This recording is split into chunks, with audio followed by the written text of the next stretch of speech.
Bien, buenas noches, hermanos. Ya estamos por terminar nuestro estudio de la segunda carta a Timoteo. Y hoy vamos a ver un tema actual, y mientras más pase el tiempo, más actual se ha de volver. Y el título de nuestro mensaje de hoy es una interrogación, es ¿qué hacer con los falsos maestros de los postreros tiempos? Acompáñame por favor a 2 de Timoteo capítulo 3, versículo 1.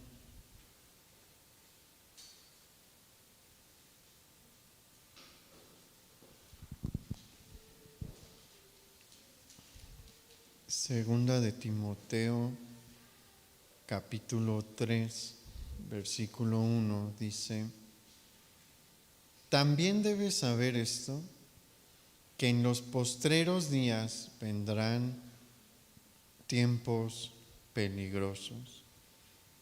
Y en esta porción que vamos a analizar hoy de la segunda carta a Timoteo, vamos a encontrar que se inicia con una doble advertencia. El apóstol Pablo va a iniciar con una doble advertencia. Y la primera va a ser una descripción del tipo de hombre que se levantaría en el presente cercano de Timoteo. Y bueno, este tipo de hombre que el apóstol Pablo va a describir, no solamente se va a presentar en el tiempo de Timoteo, mientras Timoteo tuvo su ministerio, sino que se han levantado hombres así a lo largo de toda la historia de la iglesia. Pero ahí es en donde viene la segunda advertencia que vamos a analizar, y es que el apóstol Pablo nos enseña también que este tipo de persona, este tipo de hombre, este tipo de predicador va a abundar mientras más se acerque el tiempo del regreso de nuestro Señor Jesucristo. Mientras más se acerque el tiempo de la segunda venida de nuestro Señor Jesús, vamos a encontrar que va a haber más personas de este tipo que el apóstol Pablo va a describir. Este tipo de persona es sumamente peligrosa para la salvación de muchos. Lo que enseñan puede llevar a que una persona se pierda eternamente. Y es por eso que el apóstol Pablo describe los tiempos postreros, es decir, los últimos tiempos, como tiempos peligrosos. Van a ser ciertamente tiempos peligrosos para la iglesia y para la humanidad en general, porque va a haber demasiadas voces que van a llevar a caminos completamente alejados de la salvación, que van a llevar a enseñanzas totalmente alejadas del mensaje de salvación. Mire, Dios ha sido muy claro. El Señor Jesús fue muy claro diciendo: yo soy el camino, la verdad y la vida. Nadie viene al Padre si no es por mí.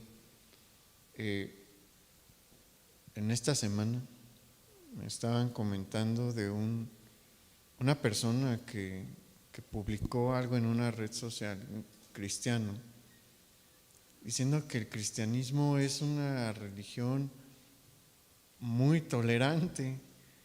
Y bueno, quiero suponer que esta persona se refería a que pues está abierta la fe cristiana para que se acerque todo aquel que quiera arrepentirse y que quiera aceptar el sacrificio de Jesús. No estoy seguro de que esas fueran las intenciones. Es una manera en la que se podría decir que el cristianismo, pues la palabra tolerante está mal empleada. Lo correcto sería decir que el cristianismo está abierto para todo pecador que se quiera arrepentir, sin importar cuál sea su pecado. El sacrificio de Jesús es suficiente y Jesús está dispuesto a aceptarle si se arrepiente. Pero el cristianismo doctrinalmente no es tolerante. Para nada. ¿Por qué? Porque la verdad no es tolerante. O algo se ajusta a la verdad o no se ajusta a la verdad y se acabó. Así es como funciona la verdad. Mi suéter es verde o es de otro color. No hay, bueno, es verde, ¿no? Y esa es la realidad. Si me dicen es rojo, pues la persona que está diciendo que es rojo no se ajusta a la realidad, no se ajusta a la verdad. Así es el cristianismo. Y Jesús claramente dijo: nadie va al Padre si no es a través de mí. No hay otra manera de salvarse. No hay otro camino, no hay otro bote. Es la única barca de salvación que tenemos. Pero en los últimos tiempos se van a levantar muchas personas que nos van a decir pues distintas ideas sobre cómo acercarnos a la salvación, sobre cómo obtener la salvación. Hay quienes nos van a decir que no hay salvación, hay quienes nos van a decir que no hay nada después de la vida.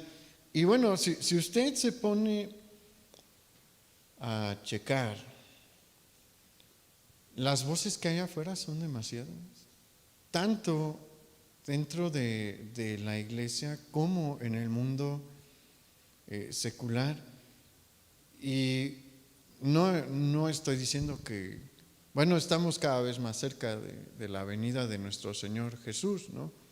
Hoy falta un día menos.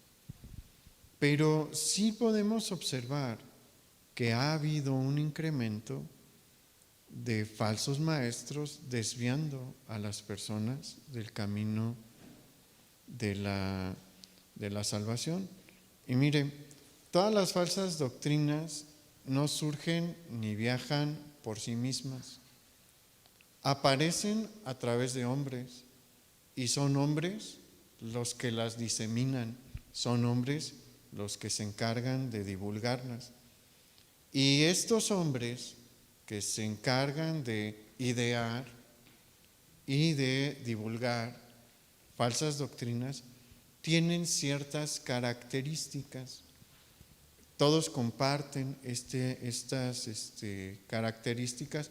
Algunas se manifiestan más que otras en una persona, pero hay un patrón general que nos va a mencionar el apóstol Pablo con el objeto de que podamos identificarlos.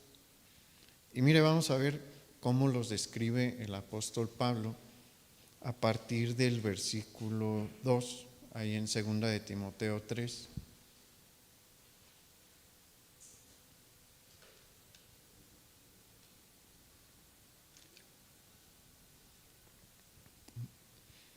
Versículo 2 dice: porque habrá hombres amadores de sí mismos, avaros, vanagloriosos, soberbios, blasfemos, desobedientes a los padres, ingratos, impíos, sin afecto natural, implacables, calumniadores, intemperantes, crueles, aborrecedores de lo bueno, traidores, impetuosos, infatuados, amadores de los deleites más que de Dios, que tendrán apariencia de piedad, pero negarán la eficacia de ella.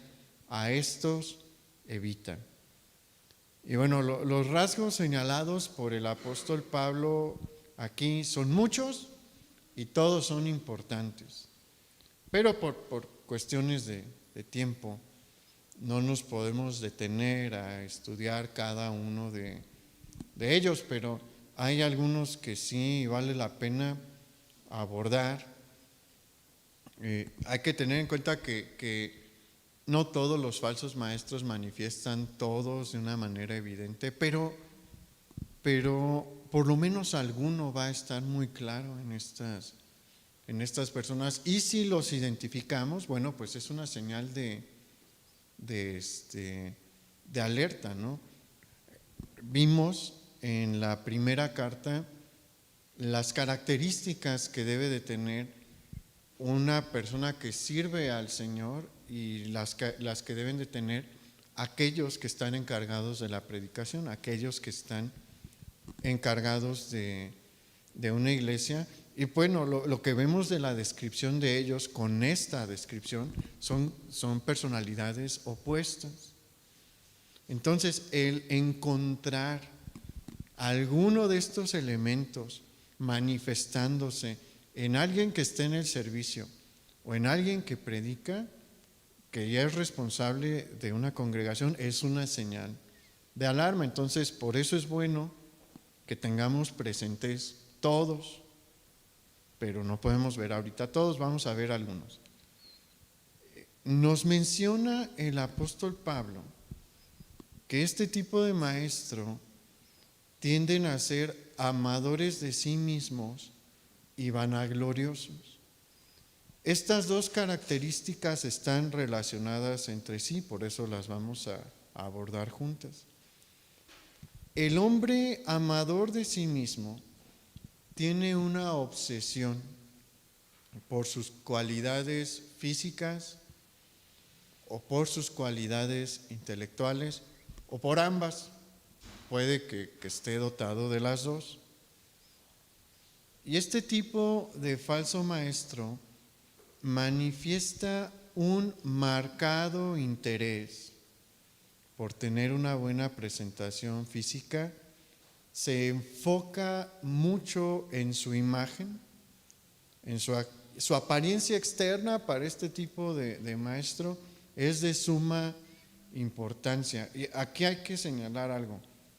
No está mal procurar tener una imagen limpia y agradable. Esas son cosas completamente distintas. El bañarse y el arreglarse, en el caso de los hombres, pues yo soy muy simple, ¿no? Yo ni siquiera me pongo gel. Hay quienes usan gel, ¿no? Pues les gusta y está bien, ponerse gel está bien. Pero es una cosa completamente distinta, pues asearse, a maquillarse. Ahí ya estamos frente a otro tipo de cosa, ¿no? Una cosa muy distinta es buscar vestirse con lo mejor que uno tiene, a obsesionarse por vestirse con las mejores marcas. Son cosas completamente distintas. ¿Se acuerda de cuando hablamos? No me acuerdo hace cuánto fue, pero fue en este año, de las vestiduras de Aarón. Las vestiduras de Aarón y de los sacerdotes sí eran vestiduras especiales, sí estaban hechas con buenos materiales, pero de ninguna manera se comparaban a las vestiduras que llegó a utilizar Salomón. Si nos pusiéramos a comparar y vemos la vestidura que se ponía el sumo sacerdote cuando se presentaba delante de Dios en la fiesta de la Pascua y entraba al lugar santísimo, en la ocasión que le tocaba entrar al lugar santísimo, pues decimos, bueno, sí está bien, ¿no?, la vestidura de Aarón, pero lo que trae Salomón, pues en calidad y en lujo es muchísimo mejor, ¿no? Los levitas usaban y los demás sacerdotes usaban vestiduras más discretas. Era algo bueno, sí, pero era pues hasta cierto punto discreto. La manera en la que se vestía Aarón, pues no, y los sacerdotes son muy ilustrativas, porque se presentaban delante de Dios de una manera limpia, pulcra, pues bastante decente, bueno, más bien muy decente. pero no era algo fastuoso, ¿no? El rey, en el momento en el que se llegaba a presentar, pues se presentaba con muchísimo más lujo, ¿no? Entonces, uno debe de procurar presentarse delante de Dios con lo mejor que está dentro de sus posibilidades. Eso está totalmente bien, es totalmente válido. El punto importante aquí es dentro de las posibilidades. Para lo que alcance, ¿no? Buscar tener lo mejor delante de Dios. Lo que está mal es, y bueno, nos muestra que algo está mal cuando vemos que hay un afán por mostrar lo costoso que es el saco, la corbata, la camisa. Eso es lo que está mal, pero los falsos maestros tienden a enfocarse en este tipo de cosas o a manifestar este tipo de cosas. Y mire, si usted se pone a analizar, hay muchos que le echan muchísimas ganas a su imagen, pero con ganas. Tienen trabajos y equipos de producción profesionales o semiprofesionales, y ahí es donde ya empezamos a ver algo que está mal. Mire, ni siquiera yo me atrevería a decir que es normal en un hombre obsesionarse tanto con su imagen. En una ocasión escuché a un predicador decir que le fascinaba ir al spa y ponerse mascarillas, y yo decía, ¿qué tipo de hombre va a un spa? ¿No? Yo nunca iré a un spa, la verdad. No digo que esté mal, ¿no? Pero pues yo no me pondré una mascarilla de aguacate, la verdad, para nada. Ni en mis más lejanos sueños lo haría, ¿no? Un hombre se rasura y se baña, y está aseado, y todo lo demás, eso está totalmente bien, pero ya cuando se empiezan a depilar y cosas así, son cosas que deben de empezar a llamarnos la atención. No es una conducta prototípica. Entonces eso debe de despertarnos algo, pero no necesariamente todo es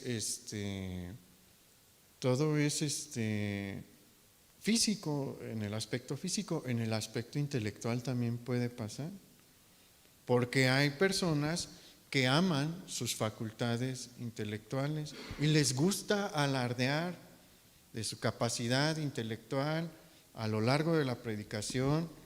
En lugar de predicar la Escritura, empiezan a predicar sobre otros temas, muestran su alto conocimiento, se glorían de sus logros académicos o de sus logros económicos y los presentan constantemente. Bueno, cuando vemos eso, también algo nos debe de llamar la atención. ¿Por qué? Porque el objetivo jamás debe de ser, desde el púlpito, hablar sobre nosotros mismos. ¿De quién se debe de hablar? Del Señor. Y bueno, en alguna ocasión se puede hacer alguna mención para ilustrar algo, ¿no? A veces yo hablo de mi trabajo, pero pues es para ilustrar algo, no es que uno se gloríe, pero ya cuando se hace un énfasis fuerte y se habla de esto constantemente para exaltar a la persona que está en el púlpito, algo está mal, algo no está bien. Y resulta que estos dos elementos, el amarse a sí mismo y la vanagloria, tienden a dar lugar a otro de los elementos señalados por el apóstol Pablo, o otra de las características señalada por el apóstol Pablo, y dice que son soberbios. La persona soberbia es aquella que se ve a sí misma por encima de todos los que le rodean, ya sea por una cualidad física, por alguna situación económica, social o intelectual que posee. Y en el caso de los falsos maestros, la soberbia tiende a manifestarse porque ellos creen que son los poseedores de la verdad absoluta. Y mire, cualquiera que tenga una Biblia en sus manos tiene la verdad absoluta ahí. Pero estas personas tienen ideas separadas de lo que dice en la Biblia que consideran que son verdades absolutas. Y su soberbia tiende a ser tan grande que su palabra se convierte en ley y no están abiertos a reconocer que se equivocan.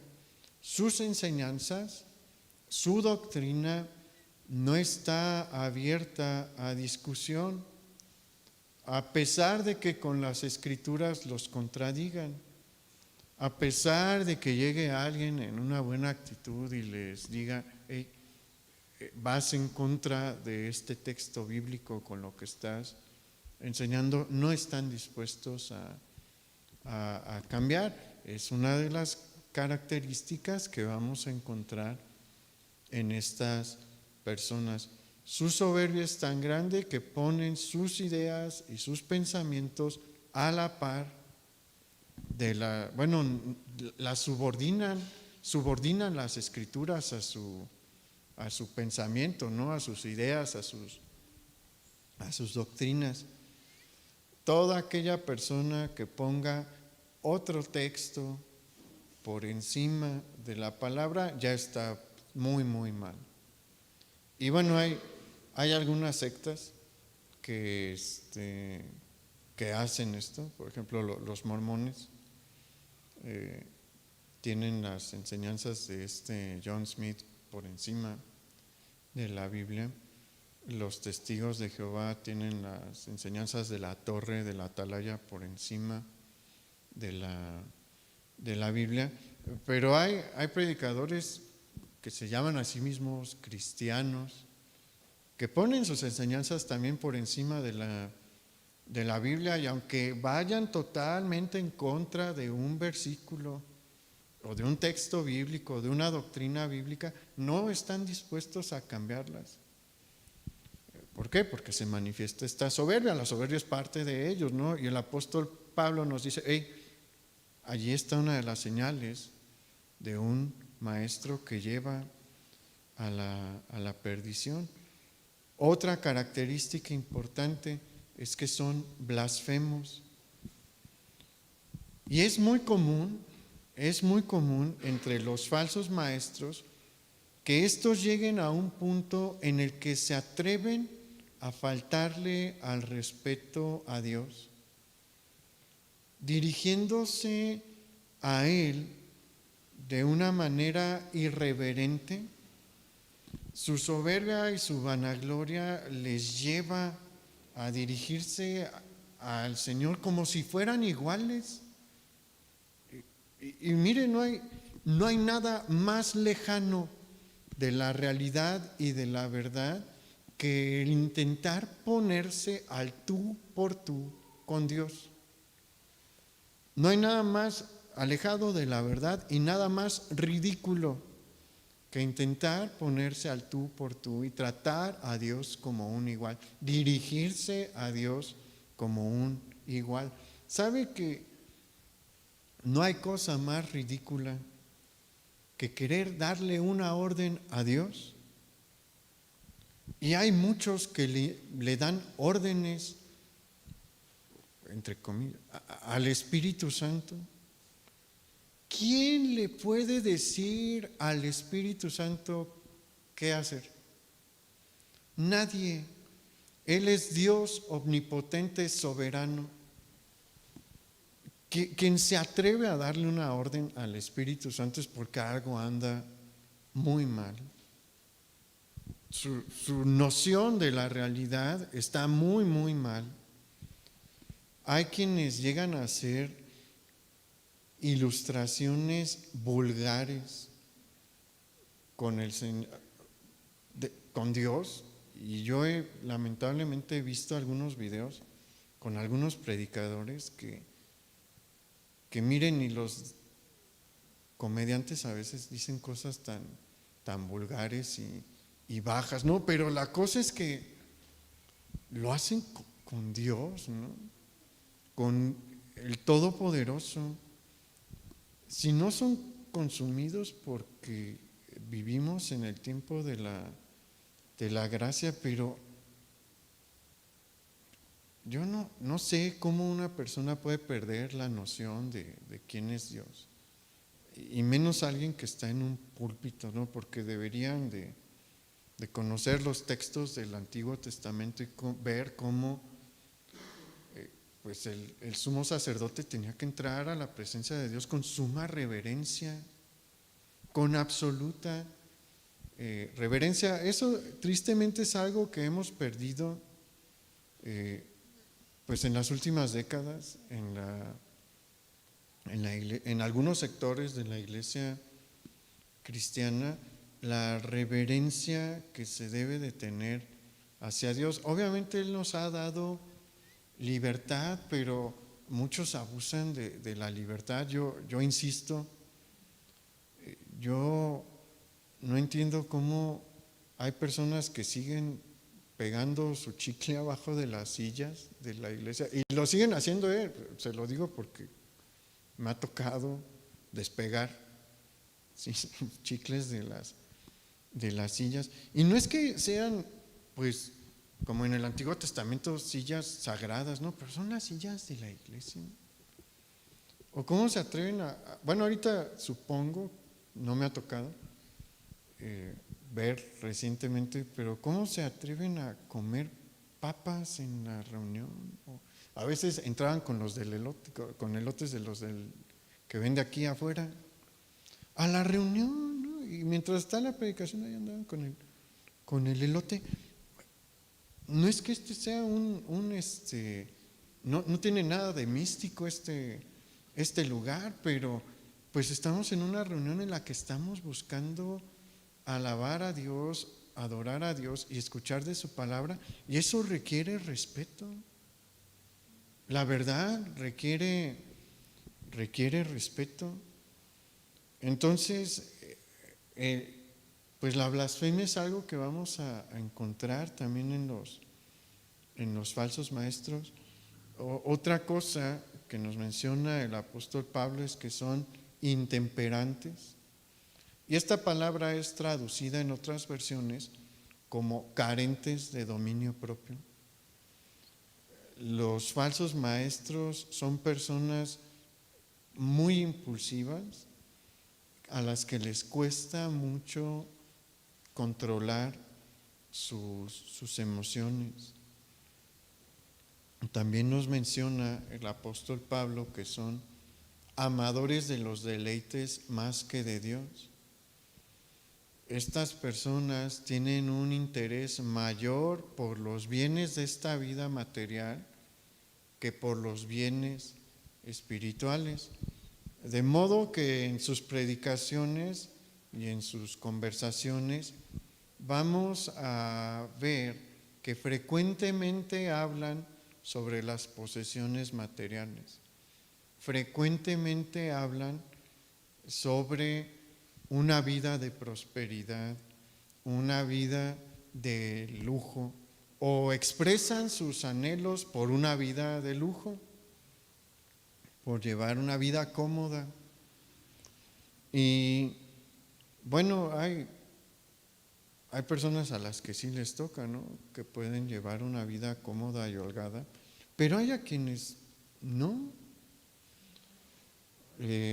Por ejemplo, si usted va a ciudades grandes en los Estados Unidos, pues va a haber iglesias donde pues la gente ofrenda bastante y pues el pastor está bien vestido. Si predica bien, y tiene un carro decente, un buen carro, si predica bien la palabra de Dios, ¿está mal que esté así, su condición? No. Dios tiene un propósito para una iglesia así. Pero aquellos que están de misioneros, no vayamos muy lejos, en las sierras de nuestro país, pues visten de manera humilde, probablemente no tienen no tienen carro,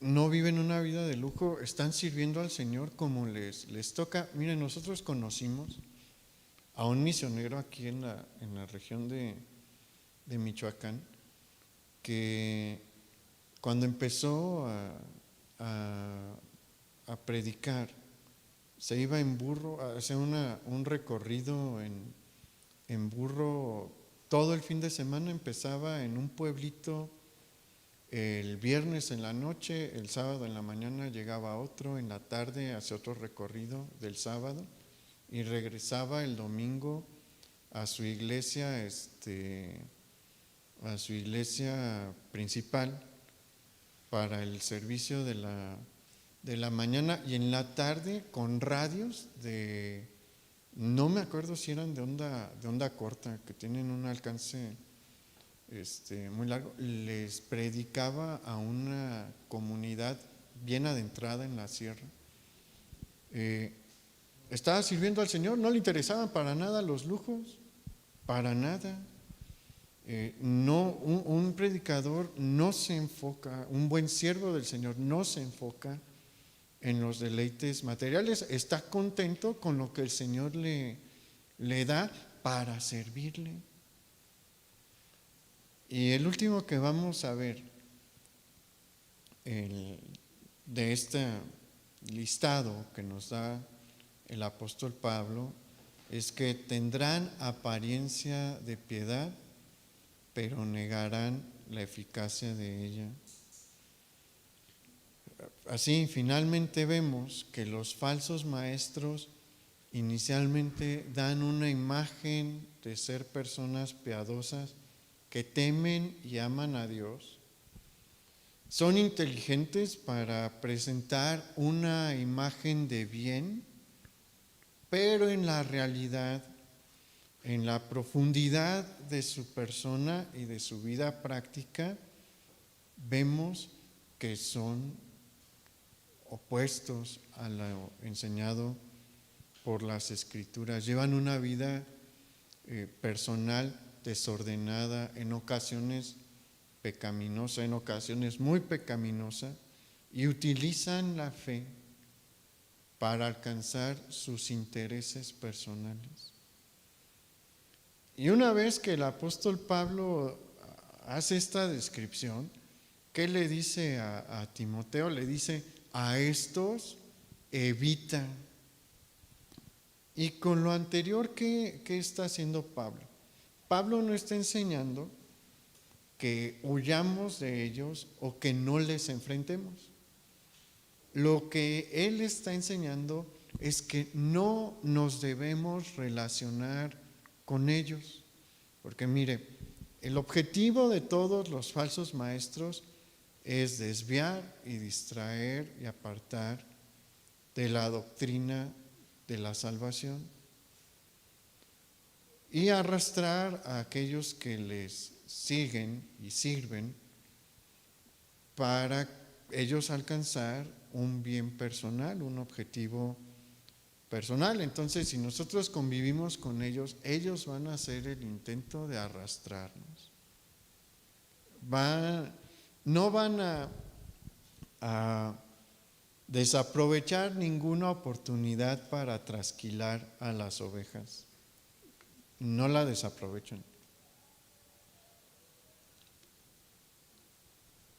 Porque ese es uno de sus objetivos, es una de las maneras en las que ellos alcanzan pues lo que están buscando. Están buscando fama, están buscando reconocimiento, están buscando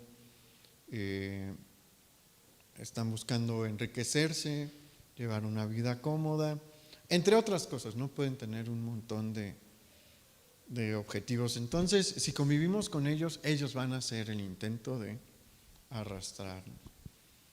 Y otra razón por la que el apóstol Pablo nos dice que debemos evitarlos es porque su mala fama nos puede alcanzar a nosotros también. Hay un dicho mexicano, ¿no? Dime con quién andas y te diré quién eres. Y no necesariamente tenemos que ser como ellos, pero por juntarte con ellos, pues sí te pueden identificar y decirte, pues si andas con él eres igual que él, o por lo menos simpatizas o toleras lo que esta persona o estas personas hacen. Por eso el apóstol Pablo nos dice aquí, evítenlos, no se les acerquen. ¿Sí los podemos denunciar? Sí. Sí, debemos de advertir sobre lo que enseñan, sí. Podemos enfrentarlos si se da la ocasión, como hemos platicado, no buscando la pelea, pero pues si viene un ataque podemos contestar, sí, pero debemos de evitar su compañía. Y mire, vamos a ver lo que dice el versículo 6, ahí en 2 de Timoteo 3.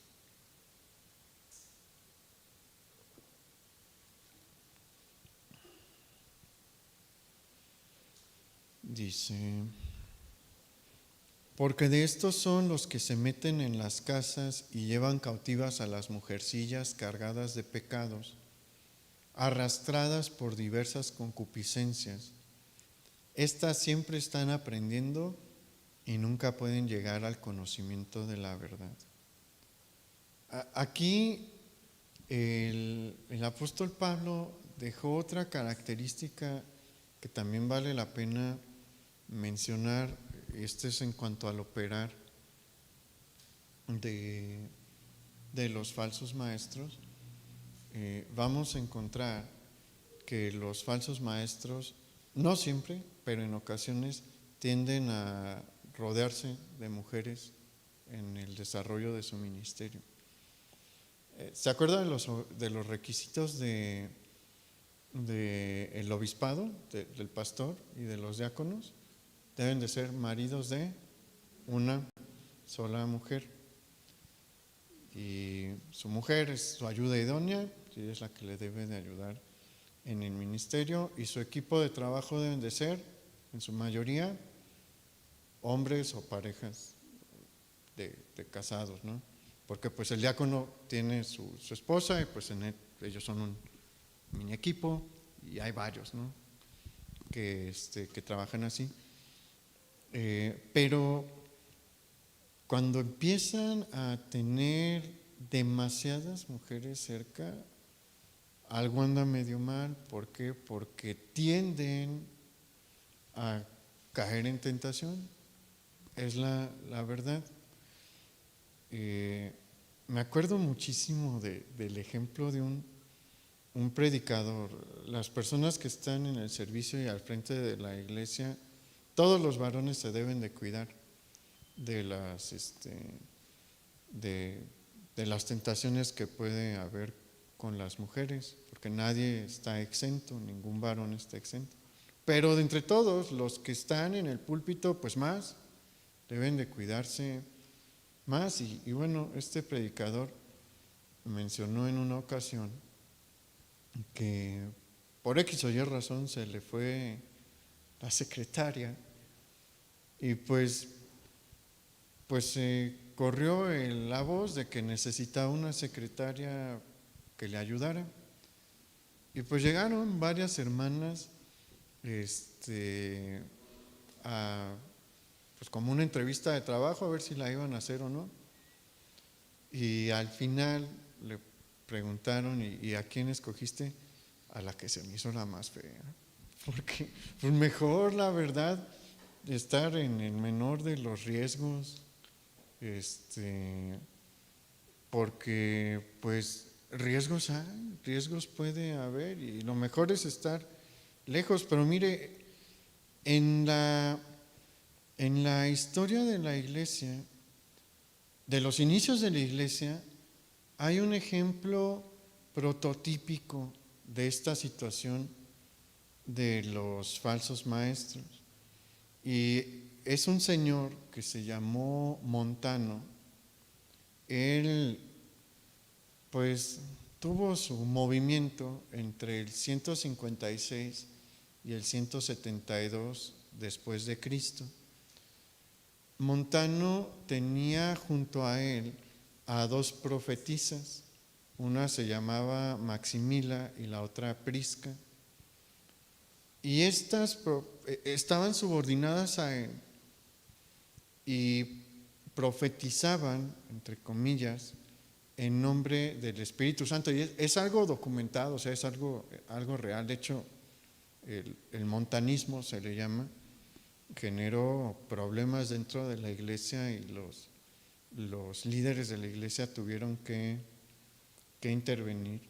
Si le interesa saber más, pues venga a las clases que vamos a iniciar el próximo año, porque ahí nos detenemos bien un rato sobre Montano y cómo se resolvió el problema y demás. Pero bueno, él tenía sus dos profetisas e iban por las ciudades, ellas según profetizando, pero bueno, estas profetisas eran muy distintas a los profetas de Israel. Por eso le digo que mire, la historia es bien útil, porque la historia se repite. Estas profetisas, para profetizar, se inducían a un estado de éxtasis. Y cuando una persona entra en estado de éxtasis, suprime su personalidad. ¿Ha visto en películas o en la tele los mediums?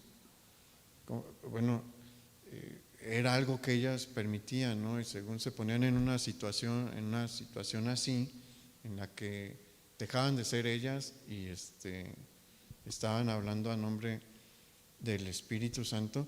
Pero ¿sabe que así no era con los profetas del Antiguo Testamento? Israel no veía cosas así. Todos los profetas, cuando hablaban palabra de Dios, estaban completamente conscientes, completamente en todas sus facultades, eran dueños de sí mismos. Más bien el Señor ya les había dicho qué decir e iban a decirlo. No estaban en un estado de éxtasis. Si usted ve eso, pues empiece a poner un signo de interrogación allí, porque en la Biblia no encontramos un ejemplo de un profeta que se haya puesto en un estado de éxtasis y no haya tenido control sobre sí mismo a la hora de dar una profecía. Y bueno, la cosa no paraba ahí con estas dos señoras, bueno, mujeres, no sé bien si estaban casadas o no, y Montano.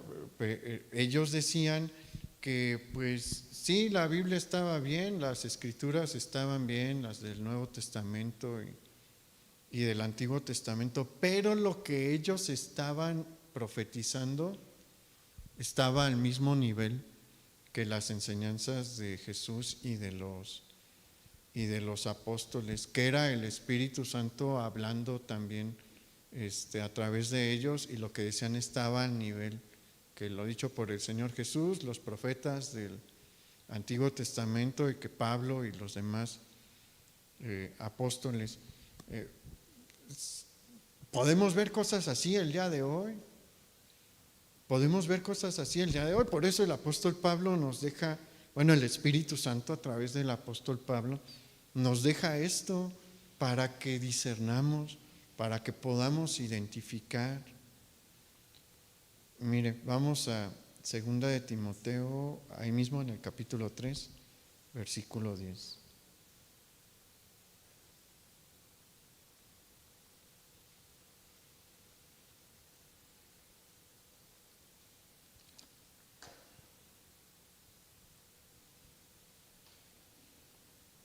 Pero tú has seguido mi doctrina, conducta, propósito, fe, longanimidad, amor, paciencia, persecuciones, padecimientos, como los que me sobrevivieron en Antioquía, en Iconio, en Listra, persecuciones que he sufrido y de todas me ha librado el Señor. También todos los que quieren vivir piadosamente en Cristo Jesús padecerán persecución.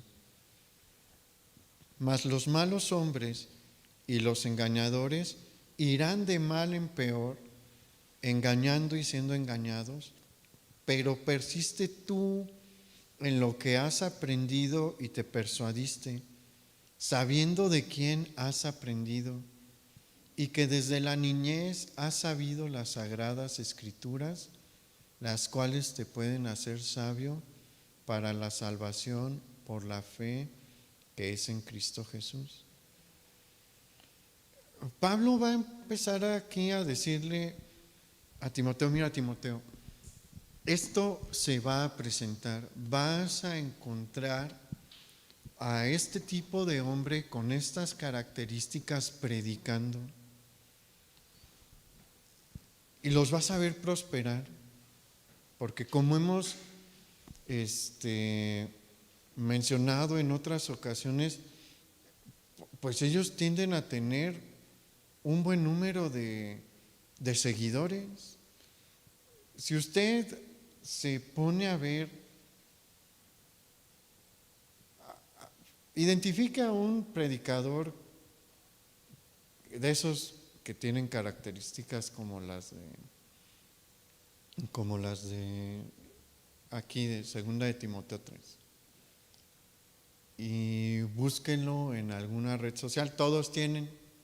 ¿Se acuerda que mencionamos que les interesa mucho su imagen? Bueno, pues ahí es una manera de promover su imagen. Todos tienen alguna red social, y vea cuántos seguidores tienen, y va a ver que se cuentan por los miles, algunos por decenas de miles, algunos por centenas de miles. Entonces, pues logran su objetivo. Mire, le invierten, le echan ganas para alcanzar sus fines. Y Pablo le dice a Timoteo: los vas a ver prosperar, y vas a ver que obtienen algunos resultados de las cosas que predican, pero tú no te dejes engañar. El apóstol Pablo le dice: acuérdate de lo que tú has aprendido y de quién has aprendido.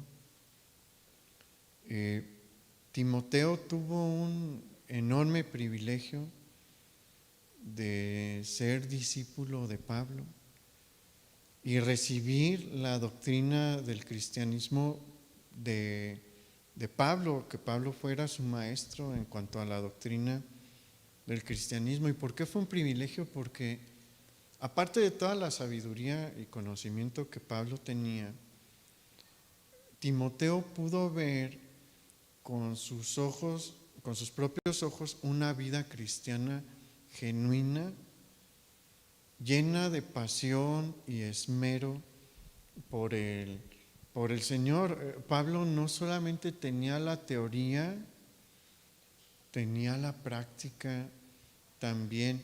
Pablo no solamente les decía: desvívanse por el evangelio, él se desvivía por el evangelio. Él no solamente les decía: vayan y predíquenle las buenas nuevas a los demás, sino que les decía: bueno, nos vemos porque voy a ir a predicar ahora a tal ciudad, así como prediqué aquí. Entonces, Pablo le está diciendo a Timoteo: tú viste un buen ejemplo en mí, no pierdas ese ejemplo, no te dejes deslumbrar, porque es fácil deslumbrarse con lo que puedas ver de estos falsos maestros. Acuérdate de lo que has aprendido y de quién lo has aprendido y cómo lo has aprendido, porque pues como hemos platicado, Timoteo vivió parte de la gran aventura de Pablo. Y en el versículo 12 Pablo le recuerda otra cosa a Timoteo y le dice, mira, todo aquel que quiera servir al Señor va a padecer persecución. Y tome este versículo porque es para usted. Tal vez no le gusta, pero es la verdad. Está ahí en la Biblia con letras claras. Si usted quiere servir al Señor, va a padecer persecución. Y hay muchas formas de persecución. No necesariamente significa que lo van a ejecutar o que lo van a mandar a la prisión. No, hay otras formas de ser perseguido. Puede ser rechazo social, puede ser rechazo familiar, puede que lo despidan de un trabajo. Hay infinidad de maneras, ¿no?, en la que uno puede ser perseguido y por lo menos alguna le ha de tocar. Entonces prepárese para resistirla. Yo le recomiendo que se prepare para resistir la peor y ya lo demás pues es ganancia, ¿no? Que a uno, aunque mire, es que no es morir por el Señor, no es tan malo. Es malo en el sentido de que, pues sí, yo creo que nadie dice, yo quiero que me estiren hasta que muera, ¿no? O que, como los cristianos, ¿no?, de los primeros siglos, que me torturen y muera de una manera brutal. Yo creo que nadie dice, pues yo quiero, eso no es mi meta en la vida. Pero aquellos que padezcan el martirio tienen una promesa especial de parte de Dios. Esos son los fieles de entre los fieles, la verdad, porque no cualquiera aguanta algo así. Y todos los discípulos tuvieron muertes bien violentas, menos Juan, y los cristianos de los primeros siglos tuvieron muertes violentísimas, muchos, y cantaban de alegría cuando veían a un león venir a toda velocidad, o había unos que mientras los estaban estirando en el potro cantaban también salmos, o los quemaban masivamente y cantaban alabanzas, o los crucificaban masivamente y cantaban alabanzas. ¿Por qué? Porque había una promesa de parte de Dios, una recompensa que habrá, porque va a seguir habiendo, para todos aquellos que entregan su vida por su nombre. Entonces, es algo que debemos de tener en perspectiva.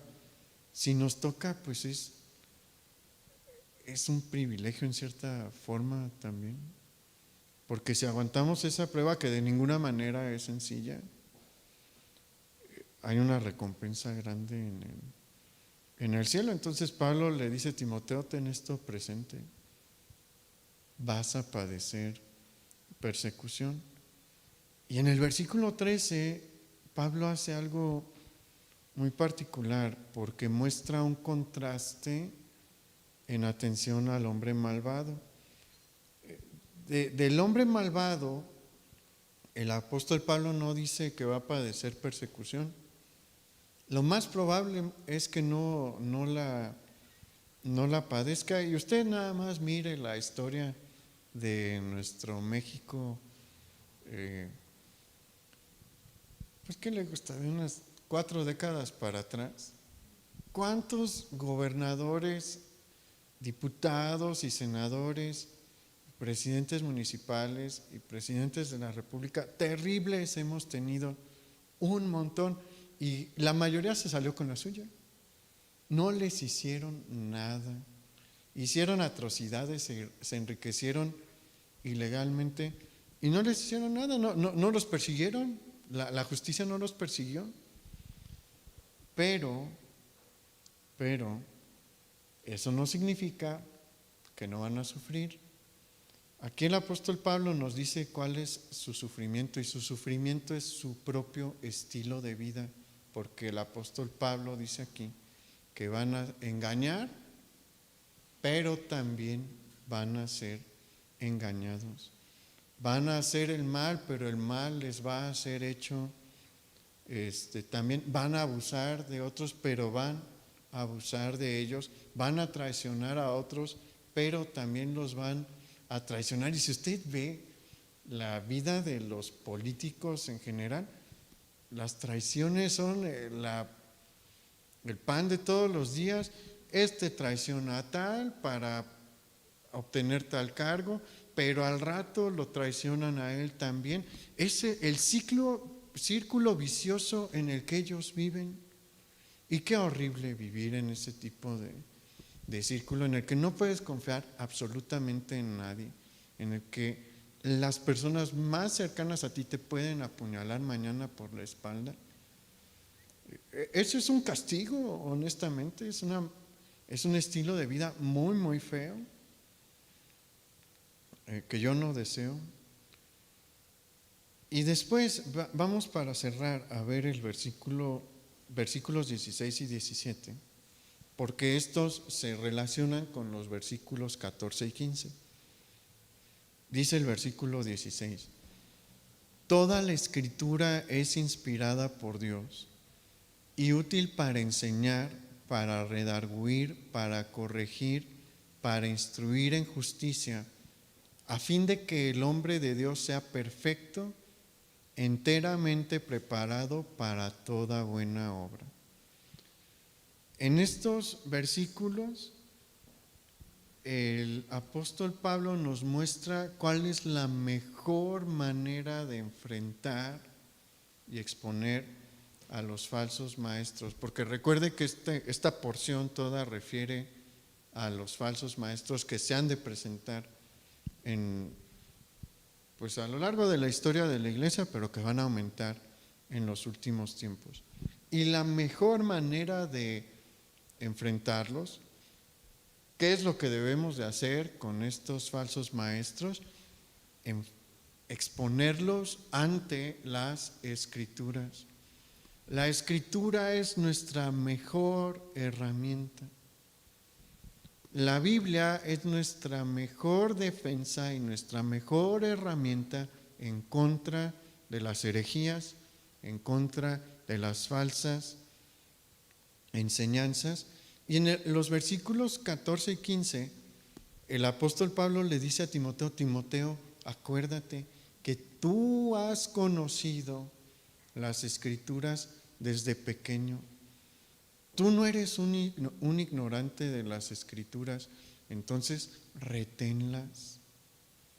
Y mire, yo lo invito nuevamente a que no sea un ignorante de las Escrituras. No conocer la Biblia es la peor condición en la que una persona se puede encontrar.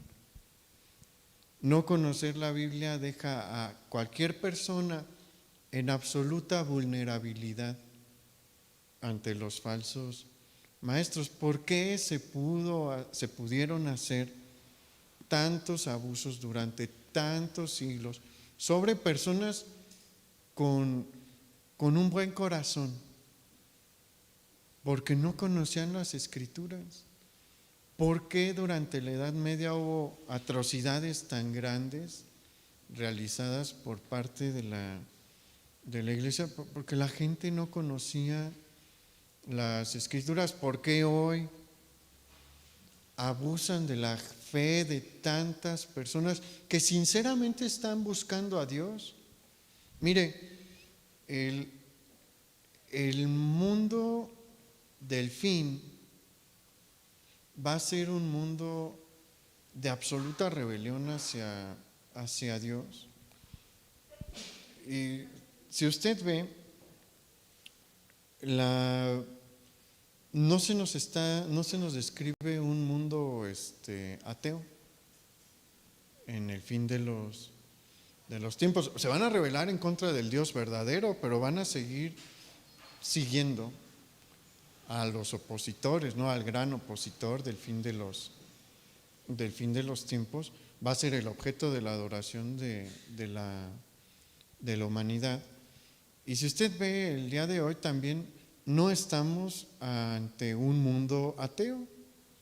La gran mayoría de la población tiene algún tipo de fe. ¿Por qué? Porque el hombre en su interior tiene un vacío que solamente Dios puede llenar y están buscando. Y bueno, en países como el nuestro, en América, en todo Occidente, es fácil buscar a Dios. Y mira, hay gente que tiene este vacío y está buscando a Dios, pero no tiene ni la más remota noción de las Escrituras y pueden ser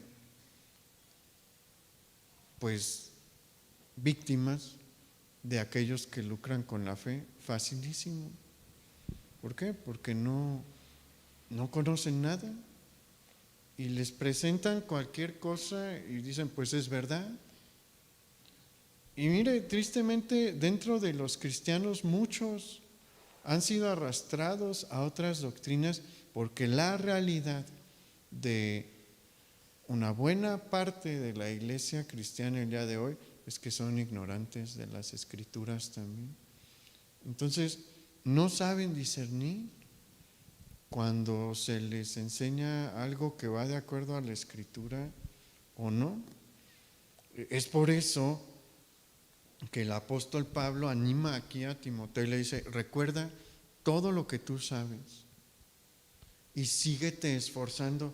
Toma la Escritura, entiende que la Escritura es inspirada por Dios y es tu mejor instrumento.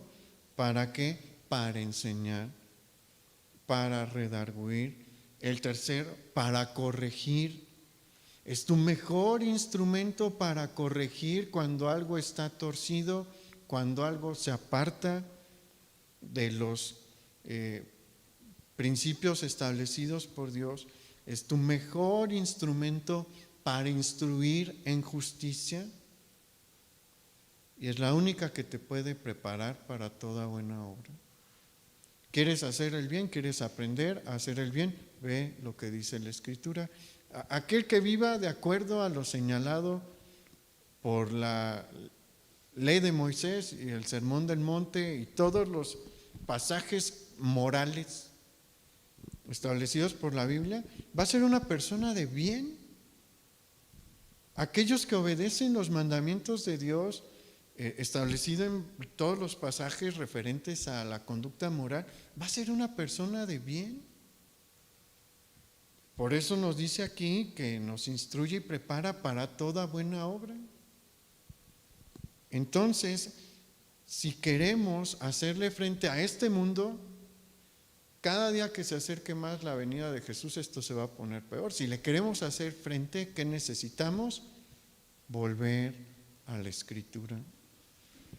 Profundizar en la Escritura. No la deje de leer. Nunca la deje de leer. Nunca se va a llenar de lo que dice ahí, porque la Biblia es increíblemente rica. Y aunque lea el mismo capítulo 80 veces, va a encontrar algo nuevo.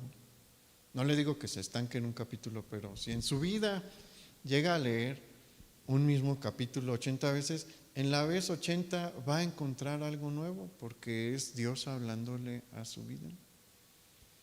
No deje de leer la Escritura o aténgase a las consecuencias. No lea la Escritura y va a estar en una condición vulnerable. No lea la Escritura y puede ser desviado fácilmente. Entonces hay que echarle ganas. Debemos de prepararnos en conocer la palabra de Dios y estar listos, porque Dios espera de nosotros que hagamos que enseñemos, que podamos redarguir a otros, que podamos corregir y que podamos instruir en justicia. Y solo lo podemos hacer con disciplina, leyendo la palabra de Dios. Vamos a orar. Padre, muchas gracias por hoy hacernos un llamado nuevamente. a lo largo de casi 4 meses nos has estado hablando para prepararnos para este mundo de los postreros días. A veces, Señor, estamos tan dormidos que no nos damos cuenta de que tu regreso está cerca y que ciertas señales se empiezan a dar. Y lamentablemente no discernimos, como tú nos dijiste, cuando vean que la vid florece, sepan que el verano está cerca, es decir, sepan que el tiempo está cerca. Y vemos a la vid reverdecer y empezar a soltar hojas y seguimos sentados en el sillón y seguimos con las mismas rutinas y los mismos malos hábitos espirituales, no tomando en serio que fuimos rescatados por un propósito, que tú nos quieres usar, que de verdad hay campos blancos enfrente de nosotros y muchas personas que se pierden y pocos que les van a predicar. No sabemos si nos va a tocar a nosotros, pero podríamos ser las últimas voces que van a predicar tu palabra y sería una pena que no lo sepamos así. Señor, ayúdanos a entender los tiempos que nos has permitido vivir y ayúdanos a entender lo que tú quieres de nosotros. Te lo pedimos en el nombre de Jesús. Amén. Pues el Señor le bendiga, hermano, que tenga una buena noche. Nos vemos aquí los que quieran venir a orar. El viernes a las 11 de la mañana tenemos nuestra oración.